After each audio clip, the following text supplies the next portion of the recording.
Escaping poverty is a journey that demands personal effort, smart choices, and support from others.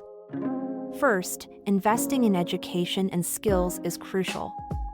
Whether it's formal schooling, vocational training, or online courses, the right knowledge can unlock higher-paying jobs. Next, consider starting a small business or side hustle. This not only diversifies your income but also empowers you to meet local needs. Don't overlook financial support and resources. Research government programs or microloans that can help you get started. Building a strong network is equally important. Connections can lead to job opportunities and mentorship. Finally, adopt a long-term financial plan.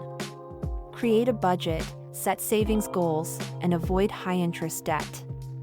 Each step may seem small, but together, they pave the way to financial stability and a brighter future.